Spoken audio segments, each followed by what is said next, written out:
Welcome. My name is Jim Firth. I am the host of Main Street, Nevada County. I'm happy to have you here with us today, and our very special guest is Debbie Lange. Welcome, Debbie, to Main Street, Nevada County. Wow, I'm really glad I'm here, Jim. You know, it's been a long time before I was in front of a camera, except, my camera, my little smartphone, Well, I'm glad that you're able to make it. This is our first show of what is a spin-off, if you will, from a program that you were involved with many years ago. Yes. Can you tell us about what you were doing back in the early 2000s? Oh, the show was Main Street Democrat, and we had it weekly. We had a weekly show, and it was located, we did the filming in it was called FCAT, Foothill Community Access Television, prior to NCTV. And it started around in the mid-90s, and the two people that really started the show was Jack Flanagan and Michael Lasage, and they started it. And then I got on board around maybe, I want to say about 2000, because I was a guest, and then I ended up being a host. And I enjoyed it. But then I just, when it moved over to NCTV, it just kind of went, they didn't carry it on. It wasn't me, though. It just kind of went bye-bye. So I'm really, really happy that you guys are doing this again. And even though it's like 10 years later, it's still, I'm glad you guys are doing it. Well, I think it's important to have community television. I think it's an important concept for all of us to be able to share our experiences here in the county. And certainly to understand the history of what's happened in Nevada County. Exactly. From the perspective of people who have been here for a while. And also you will be able to interview people that I think the audience is really going to enjoy to hear. You can have your candidates could be heard, community leaders could talk to you. You could talk about like, what's up, what's in the news. It's going to be a great just a good tool to be able to get your message out and showing how active you are in the community as well and the people. It's going to be I'm really happy for you guys by doing it. And like I said, and I'm really honored to be your first guest. No, it's our pleasure to have you here to share your experience from a few years ago. It is, and I'm, it's kind of like I said, I'm kind of out of sync right here, but we're not. But anyway, I'm really happy to be here. So you have some questions for me? I have a few questions. I hope there's nothing that's too difficult for you. I think if it is, I'll go. Pretty yeah, because I've been kind of out of sync in some things. Well, Grass Valley. I mean, you're a resident of Grass Valley, yes. And you have a business here in right. Grass Valley. Yes, with my husband. Has Grass Valley changed very much in the time that you've been Oh boy, a resident? Has it? I mean, how so? It has a lot, because when we came here, I think it was in '81, and I've seen a lot of changes, but then I've seen a lot of not so many changes, because because I'm from Orange County, okay, and we moved in Orange County in the early '60s, and within 20 years, that whole place went freeways and everything. It just grew. Right. And I guess that's what I'm starting to see in Nevada County. When I first moved here, it was very, very small, and it's grown. Now you got, everything has kind of gotten more spacious out there. We don't. The only nice thing, I don't see as many trees being torn down, but I've seen a lot. Like we didn't have Rayleighs. That used to be all pine trees. That changed. Where Tinloyd Street is? Yes. That used to be the old depot, and it used to be the old bowling alley. That changed since I was here. Where Safeway was, there used to be a roller skating rink next there. So I've seen a lot of things tore down, built up, but then I've seen a lot of good changes too. I've seen. I really love Grass Valley. I'm a Grass Valley girl. I really do. How do you see the future then for Grass Valley, since it's changed quite a bit in the last 30 years? Yeah, I hope 35. It doesn't change too much more. I mean, what I would like to see is more the jobs. I like clean industry because that's very important to me. And I think we do have a lot of that, job opportunities. But I would like to see more of that and keeping our children here, because a lot of our children leave Nevada County because we don't have the job opportunities for them. But then, this is what's so great about Nevada County. I have to say this. Since I was here since ~81, I was room mom, I was involved in my kids' schools. That I saw a lot of those children become amazing. They became their own entrepreneurs. Mm-hmm. They started their own businesses here, started hiring people. So a lot of our children have not left. They made their own jobs. Okay. Excellent. Yeah. But what kind of jobs are you referring to? Are they small business people? Very primarily? Small business, but one, I don't want to say his name, but one I'm really, really proud of. He started his own networking company, and I've seen, okay, young kids become attorneys or doctors, and just achieving so many things in Nevada. Our kids here really do achieve a lot, but then you have those that are kind of lost in the system. They're the ones I see on the streets, but hey, Mrs. Lange, do you remember me? And I just feel so sad because they didn't get some of the services they need, especially if they have disabilities. Those kids are really kind of, if you don't have good parents that could keep up on their kids' disabilities, I see a lot of that, the homeless and people that are kind of lost. But overall, we have a really, really caring, great community. Yeah, I think that's true, and I've seen that a lot, and I can see that continuing in the future, too. And you raised your children here? Both of them, yes. Yes. I've been here most of my life, so now I think I'm a native. I met a person a while ago, and I've been here for a while, and they said, "Oh, you're brand new." I said, "Well, yes, I am fairly new compared to people like Debbie Lange, who has been here for quite a bit longer than I have." I mean, I would never have thought I would have lived in a town, because I by the time I moved here, I was everywhere. I lived in Washington, D.C., I got married and moved to Okinawa, because Ron was a Marine, so we traveled all over.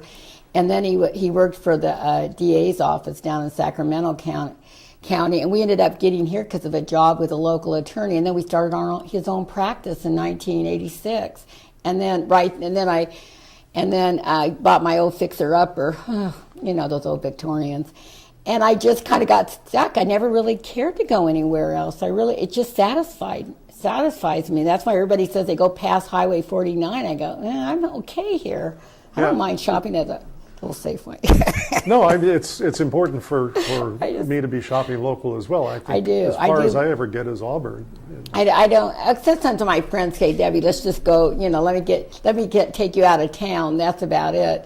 But I like, and that's one thing I'm really proud of Nevada County. Is that I don't care what political party you are. This is where everybody does agree to that they want to keep our towns kind of our businesses, local businesses, mom, pop, clean. They don't really want the big box stores.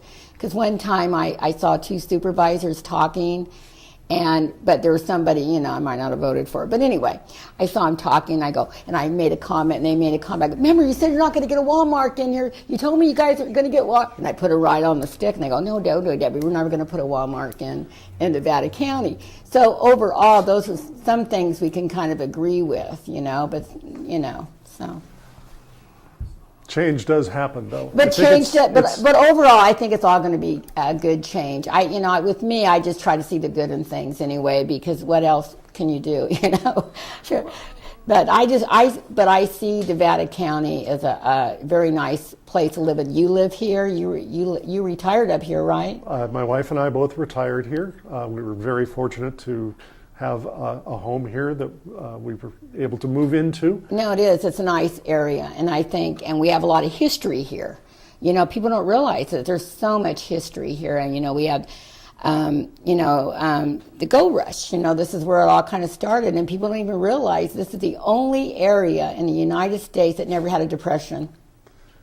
Well, I think that's true. And it is. The mines here certainly kept people employed during But then it some was down sad. turns. But then in the And then- 50s, when the mine closed, that's Right. when all the poverty, and then you had their controversy about the freeways coming in, and that's when everything started kind of building up, because this was a really small a town. The Nevada Club, I found an old newspaper article with a guy I'm going deer hunting. I went, but that's how small it was. This was a really. And my friends told me sometimes that was raised here, they didn't have utilities here. I mean, it's really, really poor.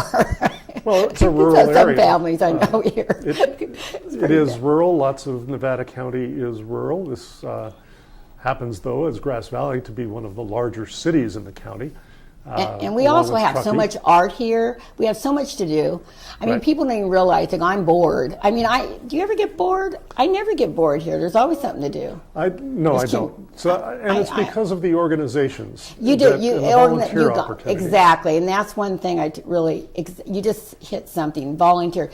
There's so many things to volunteer for. Right. And they can use people's services in that too. Because on next Tuesday, the dates. This is the lunch program, but we have giving, Day of Giving that comes Right. up. And right now, everybody's trying to keep the lights on for the Neon Children's Center for that. And our community really doesn't. And then we have so much going on. Everybody should really check. You could check Ubinet. You could check. There's just so much going on in Nevada County. Well, you've been active in many organizations. Yes. Do you have a favorite?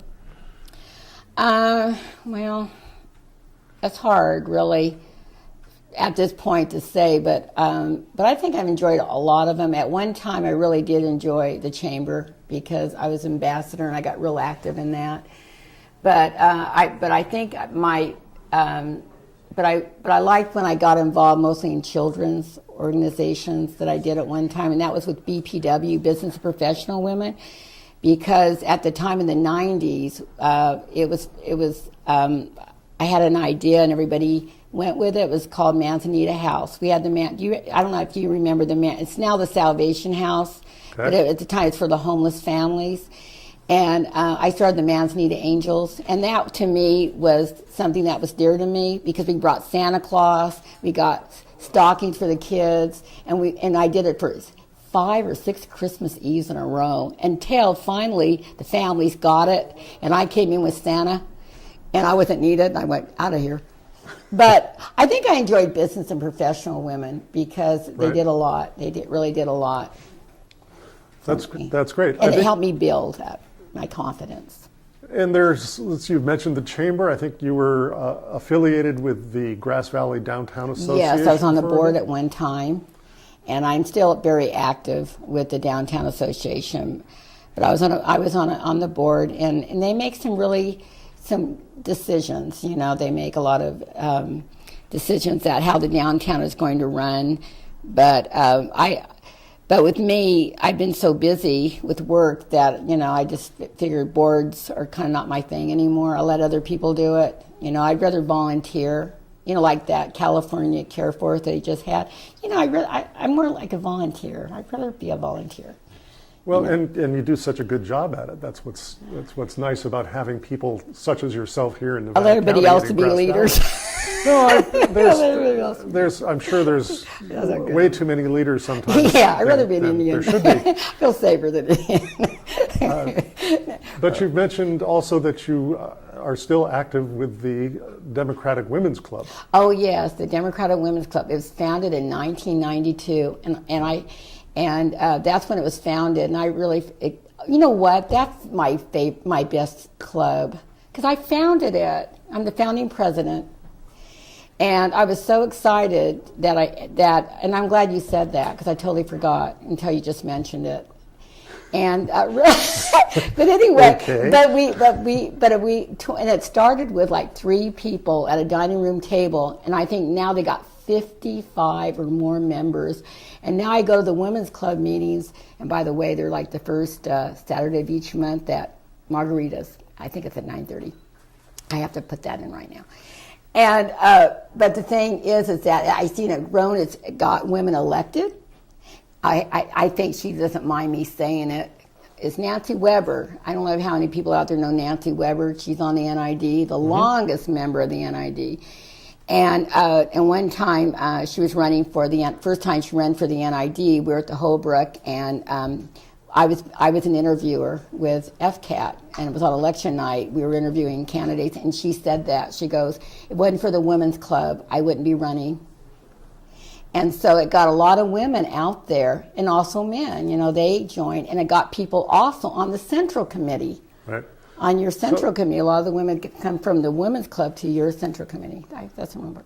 Right. So, and I guess the Democratic Women's Club does a scholarship program now And also? it's called Annette Gillette Scholarship. Annette Gillette was a teacher, and she was an active Democrat. And it's sad that a lot of people didn't get to know her in our club because she was just a wonderful lady. And she died when she was 100 years old. Yes. And was shy of her 101st birthday. And she was a kick. And she didn't have gray hair. It was all red and everything. But so she was a teacher, and so it was Wanda Way. I always like to give credit where due. Wanda Way and Linda Lashich both thought of the scholarship, and then we all thought it. And then the people that knew her, like Mary Tucker and myself, thought of Annette Gillette because of her being a teacher.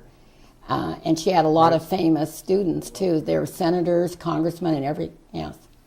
She's something else. Very nice. Very nice.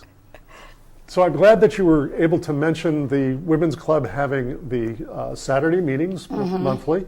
What also takes place in starting next year in January at the Peace Lutheran Church will be First Tuesday Educational Forums. Wow. If you're familiar with those. And I mentioned that one of the women who was honored by the Democratic Women's Club is going to be speaking in January at the First Tuesday. Elisa Karim is coming back from college. Wow. She's going to be here for the winter break and able to attend while she's back here in town and share with folks her experiences in Japan when she went for the anniversary of the bombing, if you will, in Japan during World War II. She was one of our scholarship winners, wasn't she? She was our one of the scholarship winners, yes. which is why I'd asked you Yes. about that, because I know that the Women's Club has found many, many qualified young women yes. to receive that scholarship award. And it first started, our first scholarship was like $250, and now it's like we've at one time we gave two $1,000 scholarships, and we're starting to, and we have a luncheon, we have a spring luncheon where a lot of that money goes to a scholarship. But it's amazing, these women, these young girls, what they come up with, their essays, and they're high school girls, they're high school students. And a lot of the local women's groups, mostly their scholarships are for women who go back to school when they have children. So this is this is definitely for high school. And I think they also allow boy students to do it too. So we're fair. So and that's wonderful. I think that it's important for the students at the local high schools to take advantage of the scholarship opportunities that are offered both by the Women's Club and other organizations. Yes. It's something that can really make a big difference for their college experience. Oh, it is, and we also okay. So, in addition to the First Tuesday program in January. In February, there is going to be, I think, the gentleman from CAL FIRE. We're going to be doing a series leading up to the primary election. So we will probably see candidates come through to discuss their interest in being elected to be at city councils or board of supervisors. And I don't know, I think there is an NID, Nevada Irrigation District election coming up in 2016 as well, so we hope to hear from some of those folks. Anything you wanted to share in closing for this session? Well, I'm really glad you asked me, and it's just kind of thinking about things like you did. I'm just really happy that you guys are doing the show again. I think it's going to be very successful. And you'll get an audience. I'm sure we will. We're going to have hopefully a get lot some of really and exciting interesting guests. people. Yeah, absolutely. What we also will be doing is putting this film on our website. So if you aren't able to catch it here at NCTV, we would invite you to check us out I do- at NevadaCountyDemocrats.com. And be active, no matter what you're doing, and just try to stay active. Keep, it's very important, to be active and getting involved in your community. I couldn't agree more. You couldn't Thank agree you very more. much, Debbie, for being here. And thank you.